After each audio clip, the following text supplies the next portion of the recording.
நான் உங்கள் வீட்டு பிள்ளை மச்சான். பள்ளிக்கூடத்துல படம் படிக்கல.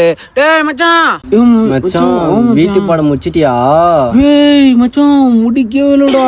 போச்சு போ, மேக்ஸ் டீச்சர் ஒன்று அடிக்க போறாங்கோ. மச்சான் பயமா போறா மச்சான். நான் முடிச்சிட்டேன்பா. முடிச்சிட்டியா? சரி.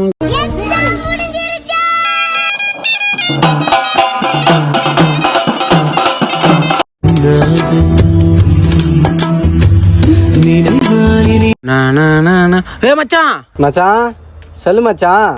சொல்லு மச்சான். மச்சான். எப்படி மச்சாங்கிற? நான் மச்சான் ரொம்ப நாள் ஆகுது பார்த்து. சாப்பிட்டே மச்சான். நீ சாப்பிட்டியா? மச்சான் நான் சாப்பிட்டேன் மச்சான். நீ கொஞ்சம் வேலை கொஞ்சம் இரு மச்சான், நான் போயிட்டு வந்துடுறேன். டேய் மச்சான். மச்சான்.